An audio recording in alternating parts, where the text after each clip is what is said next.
ताजी फूल की माला चढ़ती है, ताजा फूल, और फिर करोड़पति का फोटो भी टंग जाता है और प्लास्टिक के फूल टंग जाते हैं। वो भी हवा चलती है तो प्लास्टिक के फूल की माला हिलती है। वो प्लास्टिक के फूल की माला भी कहती है ज्यादा मत इतराना, हम पे चढ़ गए तुम पे भी चढ़ जाएंगे। वो माला भी कहती है।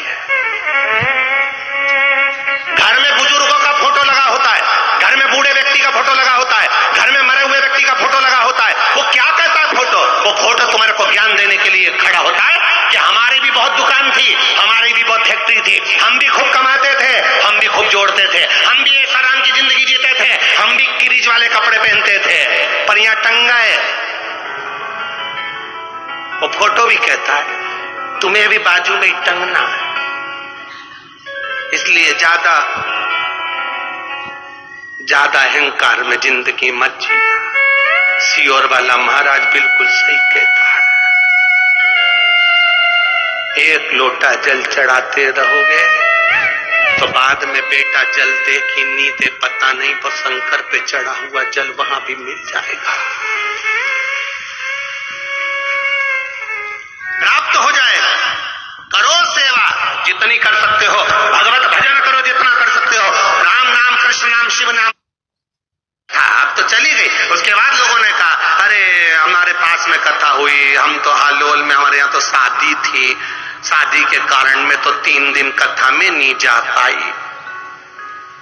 शादी में भी तो जाना पड़ता है।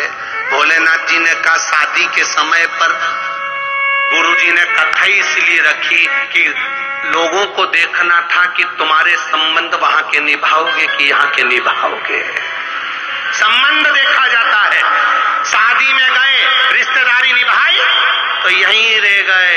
यहीं जिसकी शादी में जाते हो, कभी उसी शादी में मालूम पड़े कोई तकलीफ आ जाए, या जब उनकी शादी वादी हो गई और होने के बाद में होता है कई कई घरों में तलाक की बात आ जाती है। तलाक की बात आ जाती है तो इतने लोग खा के गए, इतने बैठे हो, सबकी शादी में खाया, और उनके यहाँ पत्रिका दी थी सबको बुलाओ कोर्ट के अंदर, हर 15 दिन में पेशी पे आओ, पूरे के पूरे कंजरी वालों आओ। तो कंजरी वाले के जिंदगी में कभी शादी में नहीं जाओ, किसी के यहाँ जाके कभी गुलाब जामुन नहीं खाओ। उससे अच्छा है हमारे गांव के महंत जी कथा कराएंगे, मैं तो वहां चली जाऊंगी, भंडारे में जाके नुक्ती से और पूरी खा लूंगी, पर गुलाब जामुन शादी में नहीं खाऊं, क्योंकि बार बार पेशी पे कौन जाए। बस यही देखा जाता। मरोगे तब कभी इधर नरक में 94 तरह के नरक होते हैं और बैकुंठ केवल एक। बैकुंठ केवल एक है, नरक 94। हर जगह पेशी पे जाना पड़ेगा। कभी इधर कभी उधर ले जाएंगे पकड़ पकड़।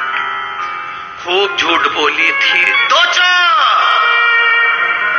खूब झूठ बोली है, अब नहीं बोलूंगी। धधकता हुआ, गरुड़ पुराण में लिखा है, धधकता हुआ अंगारा लकड़ी को जलता हुआ मुंह को खोदा जाएगा, अंगारे को भरा जाएगा, चीखेगी। अब नहीं बोलूंगी, मोबाइल पे बहुत झूठ बोला, अब नहीं बोलूंगी। भगवान भी कहेगा ये से सुधरने वाली नहीं है।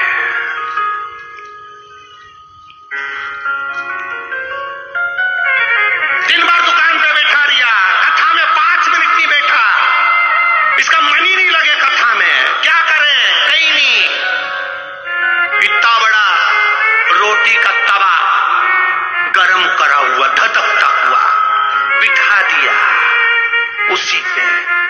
24 घंटा दुकान नहीं छूटती थी, कभी सत्संग भजन नहीं करा। अब धधकते हुए तवे पे से उठा के अब नहीं बैठूंगा, दुकान पे कभी नहीं बैठूंगा, कभी नहीं। 10 मिनट भी कथा में जाकर बैठ जाता तो वो धधकता हुआ तवा पे नहीं बैठता।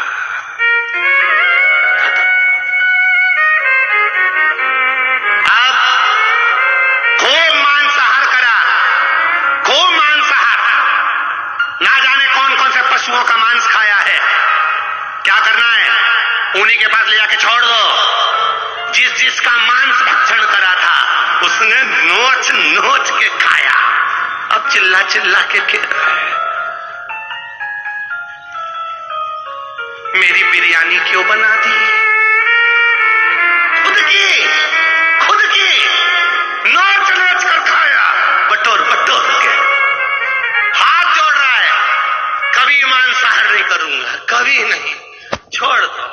भगवान के अभी तो बहुत सारी पेशियां बाकी, तू रुक तो जा, अभी रुक तू, अभी तूने जो जो करा है, गुटखा खा के रास्ते में थूक दिया था, ना जाने कौन सा देवी देवता था, उसके ऊपर पिचकारी चला दी, पान खाया थूक दिया, अब ले गए इसको अगली पेशी में, अब कहा एक जगह पे ले जाके बिठा दिया, अब जहां से लोग निकलते थे वहीं थूक रहा है इसके ऊपर, क्या कि कभी गुटखा खा के नहीं थूकूंगा। मुझे क्या मालूम था, दिल्ली में बैठ कर लोग कहते थे स्वच्छता का ध्यान रखो, स्वच्छता अभियान अपनाओ, अब अभियान अपनाऊंगा, कहीं नहीं थूकूंगा, क्योंकि उसको मालूम पड़ गया लोग अपने पर थूकते हैं, फिर जैसा कर्म करोगे वैसा भरना पड़ेगा, कर्म के अनुसार तुम्हारी गति है, कर्म के अनुसार तुम्हें भोगना है। शिव महापुराण की कथा कहती है 12 ज्योतिर्लिंग का स्मरण करते हुए भगवान शिव का पावन चरित्र वर्णन करता है। महाराज पहला सोमनाथ जी का वर्णन किया, चंद्रदेव को रोग से मुक्त करा, मल्लिकार्जुन का वर्णन करा, कार्तिकेय को भगवान ने दर्शन दिया, फिर महाकाल का वर्णन किया, दूषण नाम के राक्षस का संहार बाबा देवादिदेव महादेव ने करा, फिर वर्णन आया है महाराज जी ओंकारेश्वर का, पिंड नामक पर्वत ने तप